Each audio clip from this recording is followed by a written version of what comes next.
Woman here, and are you still not subscribed to Matt's channel? Well, if you're not, hit the subscribe button because he's giving out free picks each and every week. Hope you have a good rest of your day. UFC Noche live from the Sphere in Las Vegas. O'Malley versus Dvalishvili, the much anticipated event, right? We've been hearing about this for a long time. First sporting event in the Sphere, of course, Dana White is in there, right? Of course, you can't do many sporting events. You could do boxing, maybe some other sort of events, but Dana White gets in there, spends over $20 million, had to get Saudi Arabia in there to help him out.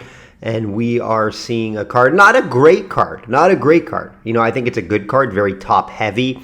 Obviously, they had to fit in some Mexican fighters. I get that. You know, the Mexican fighting, even though they're deep, but they're not, you know, deep, especially in talent from a high level standpoint. There's a lot of mid-tier fighters in the Mexican scene. Obviously, a few high level, and one of them, obviously, Grasso, we're going to see against Valentina in the rematch, the trilogy, let's say, and then Ortega versus Lopez. A very intriguing fight.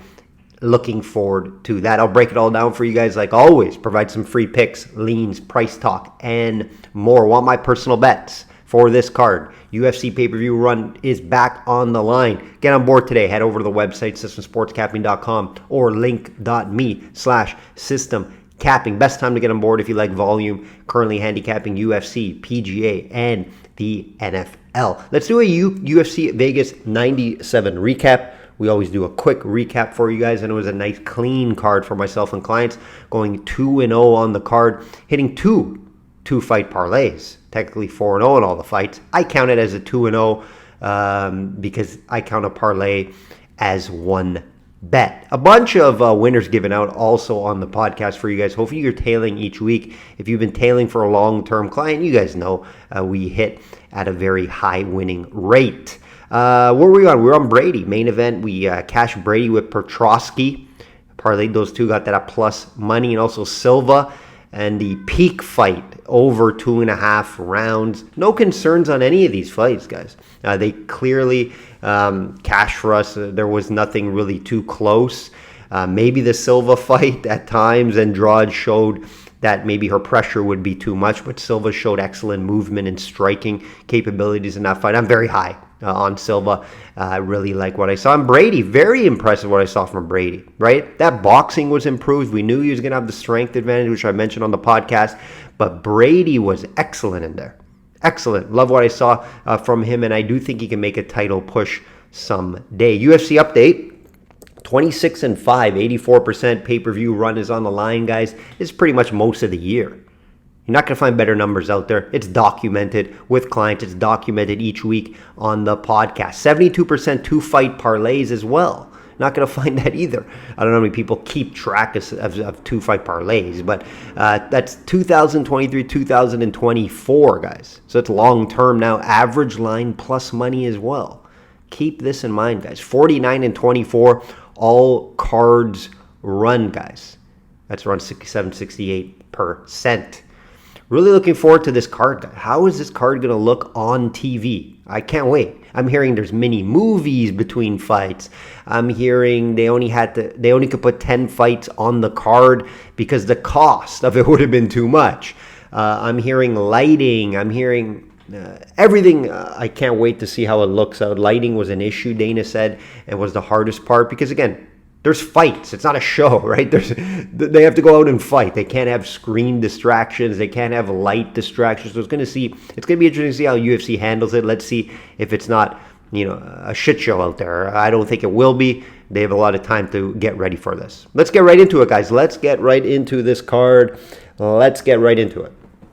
And we got a fun main event, right? We got a main event that, a lot of people have been talking about this fight for years now. It's finally there. People are saying O'Malley was, not wanting to fight Merab. I get due to style concerns, but here we are.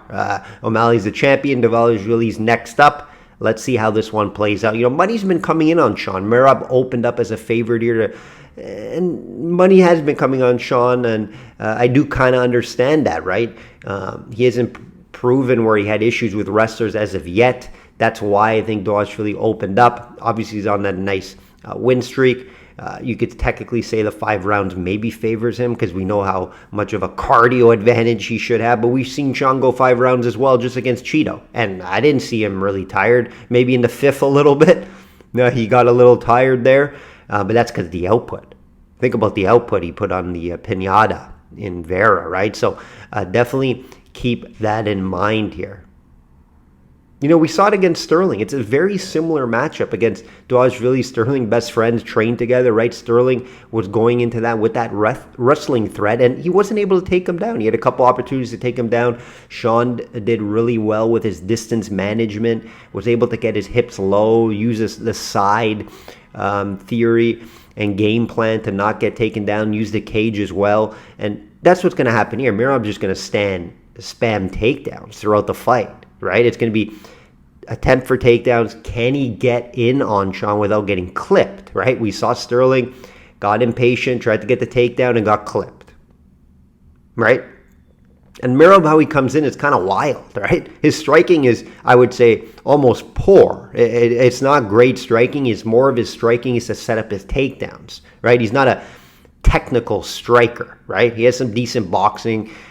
Limited power. The only guy he kind of really hurt on the feet was Marlon Moraes, who has maybe the worst chin in the UFC, right? So let's not get too excited, right? He has, 9 decision wins and 1 TKO, and it was against Marlon Moraes. So, yes, Dvalishvili is not an exciting fighter, but what he's exciting about is his machine cardio and how he just continues to come forward. So if that can work on Sean and, he can actually get these takedowns successfully, right? Mirov obviously has a good shot to win this fight. But I just haven't seen Sean struggle yet with this type of game plan. We saw it work against Sterling. I'm not going to say many of his other opponents tried this game plan, but I think because he's such a good counter striker, Sean, I think if Mirov continues to try to come in, he's going to get clipped at some point, guys. And can he take the big shots going to be the question. Mirov's going to have to eat shots in this fight. Is he going to be able to handle that, right? Obviously, a huge striking advantage here. It levels the difference in striking. I think Sean O'Malley is one of the best strikers in the UFC, if not the best. If not the best, right? You got obviously Leon Edwards up there and a few others, but just listen to some of these numbers, right? Volume advantage here, clear. Over 7 compared to Mirov's 4. Defense is better, much better from Sean. Accuracy, obviously, speed, power, all goes to Sean here. Mirov's striking accuracy is very poor, guys, at 41%. Sean's over 60. That's something to also keep in mind. Is Mirov going to be able to even touch Sean on the feet? I doubt it, right?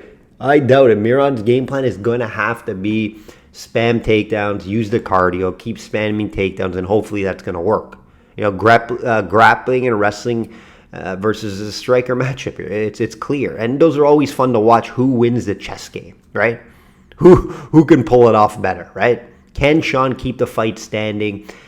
Can he keep his distance and catch him with the big shot to hurt him? That's going to be the game plan here. Even if it goes 5 rounds, I can see either guy winning. If it goes 5 rounds, maybe more lean. Mirov maybe doing better in the fight because he's successful with the takedowns possibly. But it also could be, Sean just piecing him up on the feet. Mirov's only to get a couple takedowns here and there, and Sean wins due to the more significant strike. So there's multiple ways this fight can go, guys.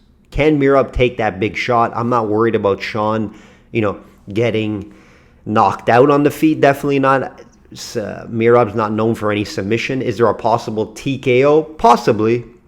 But I do believe Sean's been training for this, able to get up if this fight does get down to the ground. But yes, it's a very close fight because it's that stylistic matchup to see who's going to handle it better.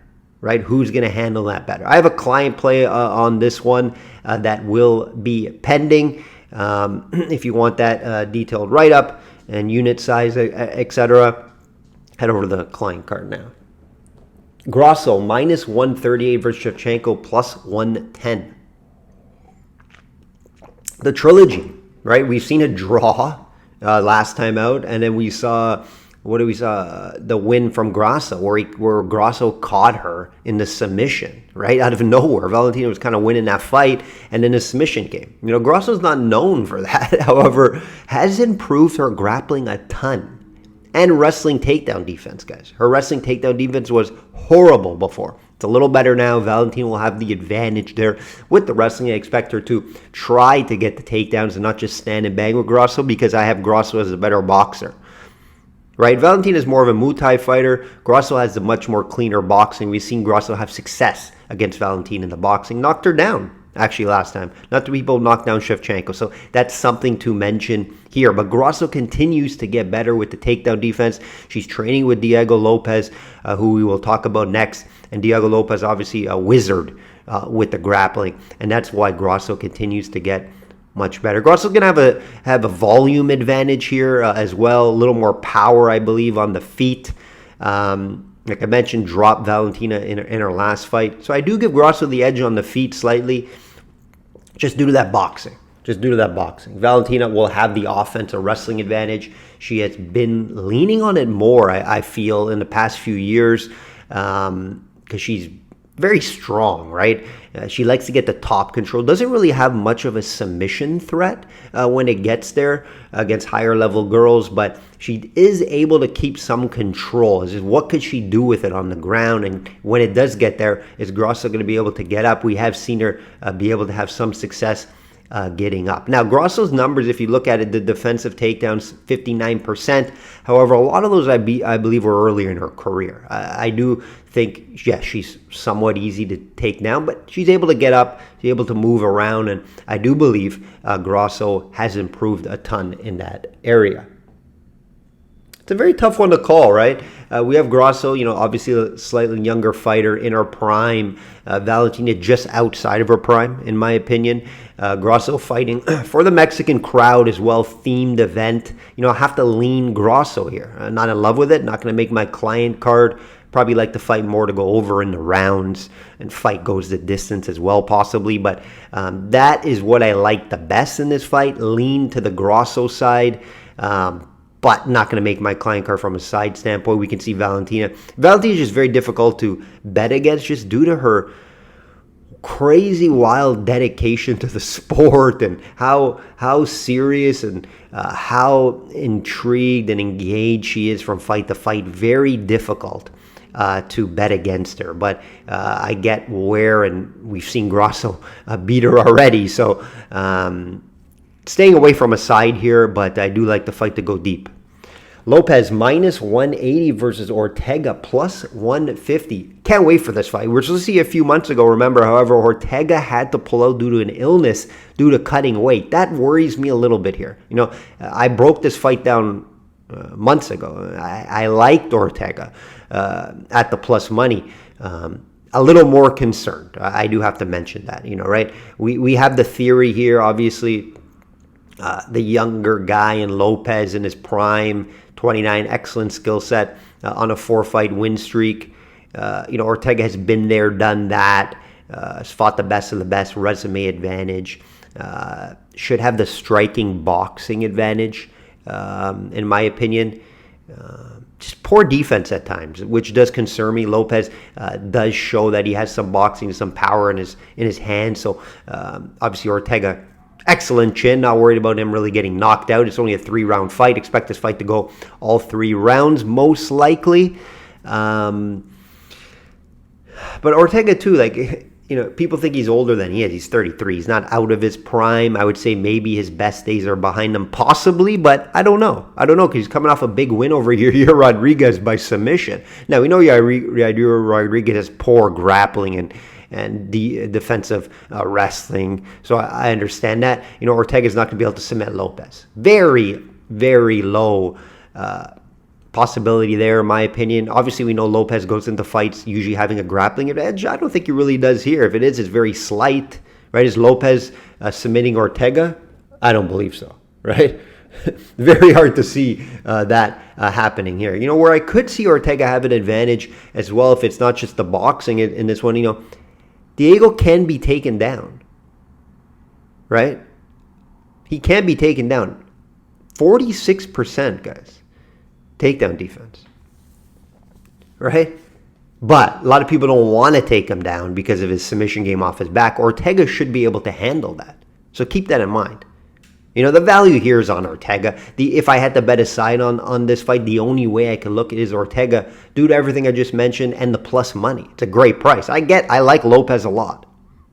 Prove to me you can beat a guy at this caliber before I bet you at 180, right? We saw him, struggle a little bit against Dan Ige, who just woke up off the couch and fought him that day, right? He didn't fly through Dan Ige in that fight. It was a close fight, so keep that in mind. I get Lopez took it also technically on short notice, but he was preparing for a fight. Ige wasn't. He came off the couch.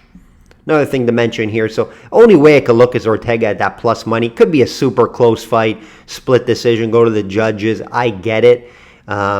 The concern, obviously, is with that illness and the weight cut for Ortega. Watch the weigh-ins before you get too confident on this one.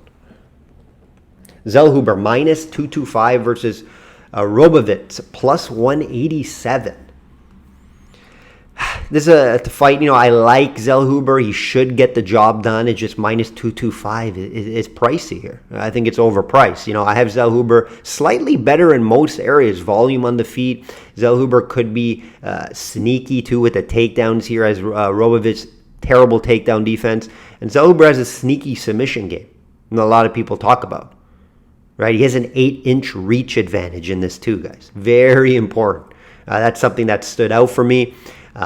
Robovitz, he'll come in. He'll try to look for a finish. He has some power on the feet. He'll bring the fight. But if Zellhuber's able to catch him with a nice shot coming in, that's where that 8-inch reach advantage will come in play here, right? Robovitz, obviously looking to stand and bang. He does have some power, like I mentioned. He'll want to push the fight. The takedown defense at 60%. Can Zellhuber, mix that up? Right? Can he sneak that in and maybe find a submission here? That is live here. As Robovitz, has he been submitted for? Don't think he has. He doesn't have a ton of fights, though. So, hate the price here. Not sure why this is on the main card. I get it, though. I mentioned at the top of this video, you got to get Mexican fighters in. So Zellhuber is a Mexican fighter, and he's a decent he's a mid-tier Mexican fighter with potential, right? 15-1, excellent record. I think he gets the job done here. Hate the price, but he should win this fight unless he gets caught, which is possible. But I do expect him to get his hand raised in front of the Mexican crowd, mostly Mexican. Rodriguez minus 138 versus Osborne plus 110. Probably the worst fight on a main card in a long time. But again, Mexican fighter, you need to get them in there. I get it. Rodriguez only one fight in the UFC. Right? Not a lot to look at. I looked at some tape. Wasn't highly excited about his type. Ade, we know him, right? 9 times. So he's going to have a veteran advantage here. 12-7 overall record, not great. 1-3 in his last 4 fights, back-to-back losses over, mid-tier, below-tier guys, not great guys, and both of them were by submission, guys. He lost both fights by submission. His IQ is questionable. He has been submitted 5 times in his career. Rodriguez has 5 submissions under his belt, so keep that in mind, guys. Keep that in mind here. Looking at Rodriguez's tape, I just not excited from what I see. Not highly impressed. And, I get slight favorite here, but he's fighting a veteran. He only has 1 UFC fight. That's concerning. Low volume. The wrestling looks decent. But Adi also could mix in some wrestling. What I do like from the Mexican, what you see from most Mexican, durable, great cardio. Adi, not good cardio. Right? We have seen Adi have cardio issues when it gets to the second, third round. That could play a factor here. So that's why I would have to lean Rodriguez. Fighting, obviously, in front of the Mexican fans should give him an extra boost. But younger guy fighting the veteran who's desperate for a win off 2 losses. Not going to make my client card, guys. But this will be the podcast lean would be on Rodriguez. That will do it, guys. That will do it. Excited to see how this card goes. Probably probably the most excited for a card to watch on TV to, see how it's going to look by far, right? Obviously, some fights I'm excited about too. The top 3 mainly. Bonamendez is on this card on the prelims as well. I may or may not have a play on that fight. Excited to watch him as well, and that's against Torres. It should be a banger as well. That fight should have been on the main card in the 5th. Maybe they want to spread it out a little bit. I get it. That will do it, guys. Like I always say, bet smart and know your limits. Look out for NFL Week 2 video out tomorrow.